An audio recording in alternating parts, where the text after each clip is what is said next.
Hello everyone, welcome back to another revision video of CA Final Customs Act। आज की video में हम cover करेंगे एक बहुत ही small topic that is import and export by post और courier. This is chapter number 5 और उसमें ये पहला टॉपिक है, इसलिए चैप्टर 5.1 मैंने इसका नंबरिंग रखी है। ICAI के स्टडी मैट में chapter 5 importation and exportation of goods है, जिसके अंदर एक टॉपिक है प्रोसीजर फॉर पोस्टल आर्टिकल्स, जो अभी हम कवर कर रहे हैं। बाकी रिमेनिंग टॉपिक्स, हर एक टॉपिक के लिए एक सेपरेट वीडियोस आती रहेगी। तो अभी इस टॉपिक पे हम फोकस रखते हैं। ये MCQ के लिए मोस्ट रेलिवेंट है, इसमें MCQ बनने के चांसेस ज़्यादा है। So let's see. एक सेक्शन है, सेक्शन नंबर 83, जिसका नंबर हमें बिल्कुल याद करने की ज़रूरत नहीं है। ये बताता है हमें एक रेलिवेंट डेट, किस चीज़ के लिए, किस चीज़ की डेट की बात कर रहा है। Relevant date for duty rate and tariff value for import export by post और कोरियर। कहने का मतलब, देखो, लेट से हम कोई भी गुड्स इंपोर्ट या एक्सपोर्ट कर रहे हैं यूजिंग पोस्ट या फिर कोरियर। अब उस गुड्स पे किस दिन की कस्टम ड्यूटी लगेगी, किस दिन उन गुड्स की वैल्यू किस हिसाब से निकालेंगे, उसके लिए बता रहा है रेलिवेंट डेट, कौन सी डेट हमें कंसिडर करनी है। ठीक है, आगे का जो प्रोविजन है उसको रीड करने से पहले मैं आपको ड्यूटी रेट और टैरिफ वैल्यू के बीच का एक डिफरेंस समझा दूं, सिर्फ अंडरस्टैंडिंग के लिए रेलिवेंट है और कुछ नहीं। लेट से हम कहते हैं कोई गुड्स है जो हमने इंपोर्ट या एक्सपोर्ट करे। गुड्स क्या है? कपड़ा है, दैट इज क्लोथ्स।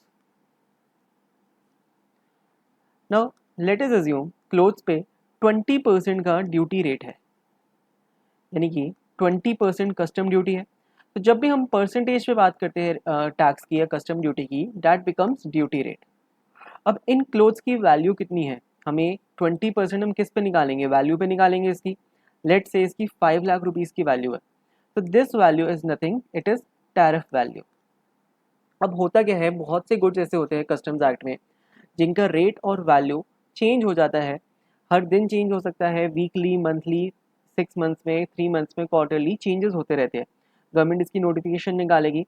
सबसे इजी एग्जांपल ले लो, गोल्ड, जिसकी रोज़ की वैल्यू चेंज होती है, उस हिसाब से टैरिफ वैल्यू क्या होगी, कौन से दिन का हमें रेट लेना होगा, कौन से दिन की वैल्यू लेनी होगी, वो सेक्शन ये बताता है सेक्शन नंबर 83 हमें, in relation to import export of goods using post and courier service. Now let's start with our main provisions जो एग्जाम के लिए रेलिवेंट है। सबसे पहले हम एक्सपोर्ट के लिए बातें करते हैं कि हम इंडिया में हैं और अपने किसी फ्रेंड, रिलेटिव या किसी को भी USA में गुड्स एक्सपोर्ट कर रहे हैं यूजिंग पोस्ट या फिर कोरियर सर्विसेज, पोस्टल या कोरियर के थ्रू हम भेज रहे हैं, तब ये प्रोविजंस एप्लीकेबल है। तो कौन से दिन की हम रेट और कौन से दिन का वैल्यू लेंगे, रेलिवेंट डेट क्या होगी, let's see. So the relevant date will be the date on which exporter delivers such goods. Exporter delivers such goods to postal authorities, to authorized courier center for exportation. देखो क्या कह रहा है ये, हम India में बैठे हैं, हमें किसी को गुड्स भेजने हैं, तो हम क्या करेंगे, गुड्स पैक करेंगे और अपने नियरेस्ट जो भी पोस्ट ऑफिस है या जो भी ऑथराइज्ड कोरियर है, लेट से ऑथराइज्ड कोरियर है ब्लू डार्ट। ब्लू डार्ट अपना एक कोरियर सर्विस है, या DHL हो गया, या एक फास्ट ट्रैक करके कुछ होता है। तो ऐसे गवर्नमेंट ने ऑथराइज्ड कोरियर बना रखे हैं, या पोस्टल अथॉरिटीज जिनको अथॉरिटी है कि वो एक्सपोर्ट या इंपोर्ट कर सकते हैं कोरियर्स को। ठीक है, तो एज एन एक्सपोर्टर मैं अपने गुड्स पैक करके उनको डिलीवर करूंगा, उनको हैंड ओवर करूंगा कि ये लो मेरा गुड्स और इसको एक्सपोर्ट कर दो। तो जिस दिन मैं डिलीवर करूंगा, that date would be the relevant date, और उस दिन का हम लेंगे रेट और वैल्यू। एक बार फिर से पढ़ लेते हैं, relevant date will be the date on which exporter deliver such goods to postal authorities, to courier और to authorise service, authorise courier for exportation. ठीक है, एक्सपोर्ट का बस इतना सही काम है। Now let's see for imported goods कि उसके लिए रेलिवेंट डेट क्या होगी। अब इंपोर्टेड गुड्स को दो डिफरेंट कैटेगरी में बांटा है on the basis of mode of transport. सबसे पहले ये कहता है कि अगर गुड्स इंपोर्ट हो रहे हैं यूजिंग एयरक्राफ्ट या व्हीकल, कहने का मतलब यूजिंग एयर रूट फ्लाइट से आ रहे हैं, या व्हीकल यानी कि लैंड रूट ज़मीन से आ रहे हैं। ज़मीन से मतलब ये आ रहे हैं किसी गाड़ी में, ट्रक में, या फिर ट्रेन में आ रहे हैं। Train is also a land route, train में आ रहे हैं, तब भी ये प्रोविजन एप्लीकेबल होगा रेलिवेंट डेट का। सेकेंड मोड ऑफ ट्रांसपोर्ट है अगर ये वेसल से आते हैं, कहने का मतलब यूजिंग सी रूट, यानी कि समंदर से आते हैं, तो क्या होगी रेलिवेंट डेट, लेट्स सी। और ये बाइफर्केशन सिर्फ इंपोर्टेड गुड्स के लिए है। अभी जो हमने एक्सपोर्ट का पढ़ा उसके लिए कुछ नहीं है। एक्सपोर्ट के लिए सिंपली जब हमने पोस्टल अथॉरिटीज़ या ऑथराइज्ड कोरियर वालों को अपना पार्सल दे दिया, उस दिन ही मानी जाएगी रेलिवेंट डेट, उस दिन का डेट, उस दिन का रेट और वैल्यू लगेगी। अब इंपोर्टेड गुड्स में सबसे पहले हम एयरक्राफ्ट या व्हीकल का देखते हैं, उसके लिए रेलिवेंट डेट क्या है। So the relevant date would be the date on which the postal authorities और ऑथराइज्ड कोरियर, ये दो लोग कौन हैं जो हमने एक्सपोर्ट में पढ़े थे, सेम है, पोस्टल अथॉरिटीज और ऑथराइज्ड कोरियर। जिस दिन ये दो लोग में से कोई भी, या पोस्टल या authorised courier, they will present to proper officer, proper officer को कुछ दे रहे हैं। क्या दे रहे हैं, एक लिस्ट दे रहे हैं।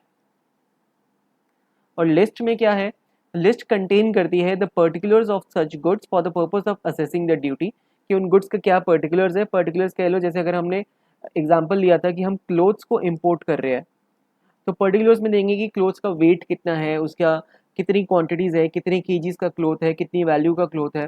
तो जो भी इससे रिलेटेड पर्टिकुलर्स है, कहाँ से आया है, कहाँ पे मैन्युफैक्चर हुआ है, तो ये सारी डिटेल्स जब भी ये पोस्टल अथॉरिटीज या ऑथराइज्ड कोरियर प्रॉपर ऑफिसर को पकड़ा देंगे जिस दिन लिस्ट, उस दिन का माना जाएगा रेट और वैल्यू उस दिन की ले लो।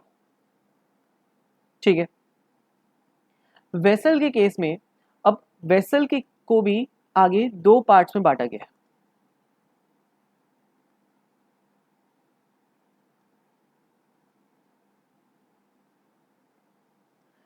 किस बेसिस पे बांटा है कि ये जो लिस्ट है, जो हम लिस्ट की बात कर रहे हैं, ये इसको मैं हाईलाइट करता हूं ताकि फोकस रहे इस पे। जो हम लिस्ट की बात कर रहे हैं, ये प्रॉपर ऑफिसर को वेसल आने के बाद में दी गई है या वेसल आने के पहले दी गई है। That is after arrival of vessel और बिफोर अराइवल ऑफ वेसल। अब इससे क्या फर्क पड़ता है इसको हम एक बार समझेंगे, बट एक बार देख लेते कि रेलिवेंट डेट क्या बता रही है, क्योंकि एक बार फिर से मैं इसको रिकैप कराऊंगा। तो अगर वेसल के थ्रू गुड्स आते हैं और जो लिस्ट हमने प्रॉपर ऑफिसर को देनी है, हमने मीन्स पोस्टल अथॉरिटीज और ऑथराइज्ड कोरियर ने, एज अ इंपोर्टर हमने नहीं देनी, ये कोरियर सर्विसेज वाले देंगे। वो अगर वेसल इंडिया आने के बाद दी गई है, आफ्टर अराइवल ऑफ वेसल, तो रेलिवेंट डेट वही मानी जाएगी जिस दिन लिस्ट हमने दी है प्रॉपर ऑफिसर को। अगेन हमने मीन्स पोस्टल अथॉरिटीज और ऑथराइज्ड कोरियर वालों ने। ठीक है। बट अगर ये list before arrival of vessel ही दे दी, कहने का मतलब अभी तक वेसल इंडिया में अराइव नहीं हुआ, कहीं समंदर में बीच रास्ते में है, बट इन कोरियर वालों ने क्या करा, पहले ही लिस्ट पकड़ा दी प्रॉपर ऑफिसर को कि ऐसा ऐसा सामान आने वाला है, देख लेना। तो रेलिवेंट डेट होगी date of arrival of vessel, जिस दिन वो असली में आ जाएगा इंडिया में। अब इसको समझते हैं हम एक और तरीके से, एक बार मैं फिर से इसको समझाने का ट्राई करता हूँ, क्योंकि प्रोविजन बस इतना है, कंसेप्ट हमारा खत्म है। जिसको समझ आ गई ठीक है, रट्टा लगाने लगा लो, बस 2 मिनट और दो तो मैं इसको थोड़ा सा एक कंसेप्ट के थ्रू समझा देता हूँ। तो देखो स्क्रीन पे ध्यान देना, हम गुड्स इंपोर्ट कर रहे हैं,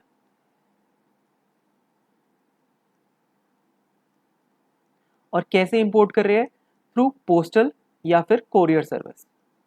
यानी कि यूएसए से कोई इंडिया सामान भेज रहा है यूजिंग पोस्ट और कोरियर सर्विस। कोरियर सर्विस की रिस्पॉन्सिबिलिटी किसकी है, पोस्टल अथॉरिटीज, पीओ की जगह मैं इसको लिखता हूं पीए, पोस्टल अथॉरिटीज या फिर ऑथराइज्ड कोरियर।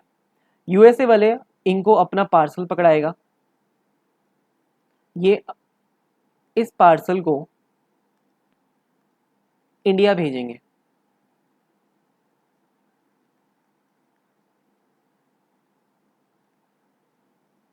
अब भेजने के लिए ये दो रूट्स यूज कर सकते हैं, या तो लैंड रूट, लैंड या एयर, या फिर वेसल।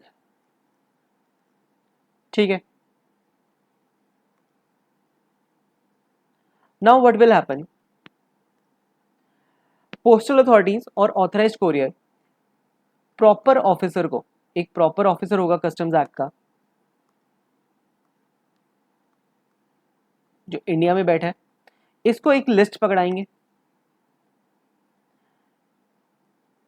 जिस लिस्ट में सारी डिटेल्स होगी कि गुड्स में क्या क्वांटिटी है, क्या डिस्क्रिप्शन है, सब कुछ होगा ना। जिस दिन ये लिस्ट दे दी जाएगी, जिस डेट को ये लिस्ट देगी, उस डेट को हम मानेंगे रेलेवेंट डेट, और तब का ही हम लेंगे ड्यूटी रेट, और तब का ही हम लेंगे टैरिफ वैल्यू। ये तो एक जनरल रूल हो गया। अब बात करते हैं वेसल की। अब देखो वेसल, एक चीज समझो, जो वेसल है वो इंडिया पहुंचने में बहुत ज़्यादा टाइम लेता है। लेट से 1 महीना, 2 महीना, 3 महीना, कभी कभी तो 4-5 महीने का टाइम ले लेता है, 6-7-8 हफ्ते ले लेता है ये वेसल। काफ़ी टाइम कंज्यूमिंग जर्नी है। ऑन द अदर हैंड जो लैंड या एयर ट्रैवल है,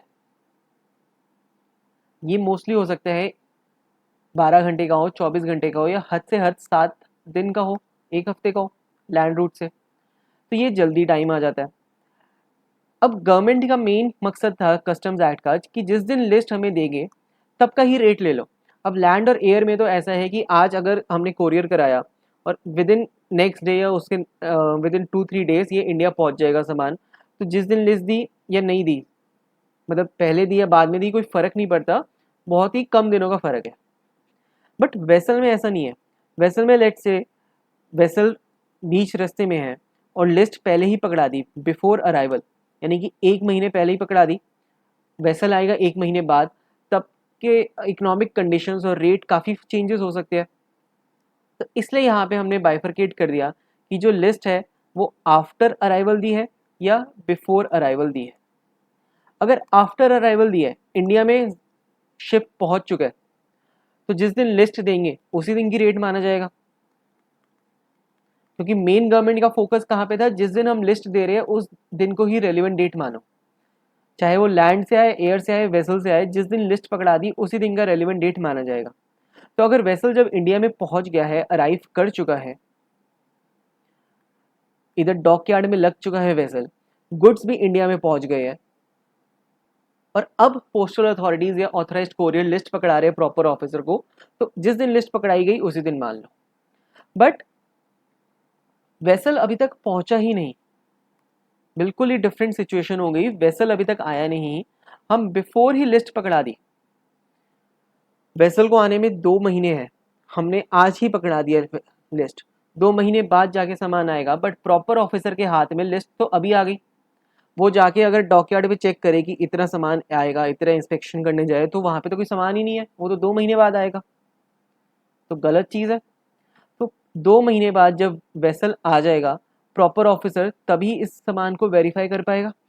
तो जिस दिन वेरीफाई कर पाएगा उसी दिन को हम मानेंगे कि लिस्ट पकड़ाई गई है, यानी कि date of arrival of vessel, तब मान लेंगे कि रेलिवेंट डेट है।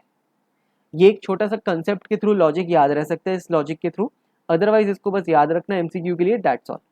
अब एक छोटा सा एग्जांपल करते हैं और बाकी ये कंसेप्ट हमारा खत्म है। एक बार अगर देखना है तो ये पूरा चार्ट एक बार फिर से हम रीड कर सकते हैं, 1 मिनट का टाइम, 1 मिनट से भी कम टाइम लगेगा। देखो, इंपोर्टेड गुड्स अगर एयरक्राफ्ट या व्हीकल से आते हैं, तो जिस दिन पोस्टल अथॉरिटीज या ऑथराइज्ड कोरियर लिस्ट पकड़ा देंगे प्रॉपर ऑफिसर को, उस दिन को हम मानेंगे रेलिवेंट डेट। वेसल अगर अराइव हो जाए उसके बाद लिस्ट पकड़ाई गई, तो प्रॉपर ऑफिसर वेरीफाई कर सकते हैं गुड्स। इस लॉजिक से चलो कि गुड्स भी है, लिस्ट भी है, तो जिस दिन लिस्ट पकड़ाई गई उसी दिन मान लें।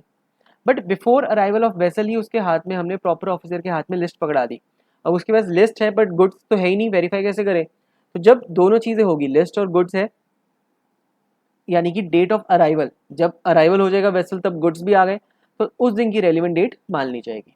ठीक है, एक एग्जाम्पल करते हैं क्योंकि ज़्यादा क्वेश्चन तो है नहीं इसके स्टडी मैट में। देखो,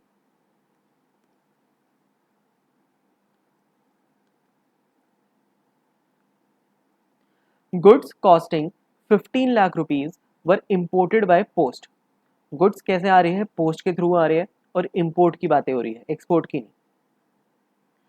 list containing particulars of goods filed to proper officer on 15th of May 2025 when rate of duty is 7.5%. Date of arrival of conveyance is 20th of May 2025 when rate is 10%. क्या कह रही है एक बार देखते हैं। देखो, जो लिस्ट है इंपोर्टेड गुड्स की,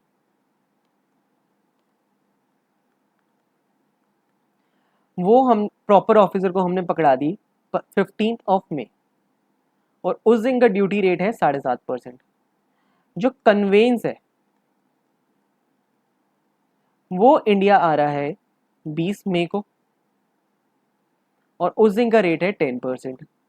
अब इधर कन्वेंस जब बोला गया तो हमें नहीं पता कि ये एयर रूट है, लैंड रूट है या तो सी रूट है। कन्वेंस में शिप भी आती है, फ्लाइट्स भी आती है, ट्रक, गाड़ी, ट्रेन सब कुछ आता है कन्वेंस में, तो इससे हमें नहीं पता। तो आगे बताया गया determine applicable rate of custom duty under 2 cases. 2 अलग अलग केसेस है। पहला कहता है post is arriving into India by aircraft और व्हीकल। तो इस केस में रेलिवेंट डेट क्या होगी? अब एयरक्राफ्ट व्हीकल में हमें कुछ लेना देना नहीं कि गुड्स जो लिस्ट है वो बिफोर अराइवल दी, आफ्टर अराइवल दी। सिंपल हमें देना है जिस दिन हम लिस्ट पकड़ाएंगे प्रॉपर ऑफिसर को उस दिन का रेट लेंगे। लिस्ट हमने पकड़ाई है 15 मई को, उस दिन का रेट है 7.5%। तो एयरक्राफ्ट व्हीकल के केस में 7.5% का रेट लगेगा, that is on 15 of May का रेट। बट यही अगर गुड्स आ रहे हैं वेसल के थ्रू, सेकेंड पार्ट यही है। अगर वेसल में, तो वेसल में हम देखते हैं कि लिस्ट अगर आफ्टर अराइवल दी गई है या बिफोर अराइवल। इस केस में लिस्ट पकड़ा दी है 15 मई को, कन्वेंस आया 20 को, यानी कि लिस्ट पकड़ा दी before arrival of goods, arrival of vessel. अगर लिस्ट बिफोर दी है तो रेलिवेंट डेट क्या होगी? Date of arrival of vessel, यानी कि जिस दिन कन्वेंस आता है 20 मई 10%। तो इस केस में relevant date would be 20th of May and at the rate of 10% की कस्टम ड्यूटी लगेगी जिस दिन वो अराइव होता है। That's all. आई होप ये समझ आया होगा काफ़ी अच्छे से। एग्ज़ाम के लिए रेलिवेंट है भी और नहीं भी, क्योंकि आ भी सकता है नहीं भी आ सकता, कुछ भरोसा नहीं है। बट स्टिल हमें पढ़ के जाना है। बहुत ही छोटा सा कंसेप्ट है, MCQ में तो पूछे जाने के चांसेस ज़्यादा है। Thank you very much. मिलते हैं किसी नेक्स्ट वीडियो में।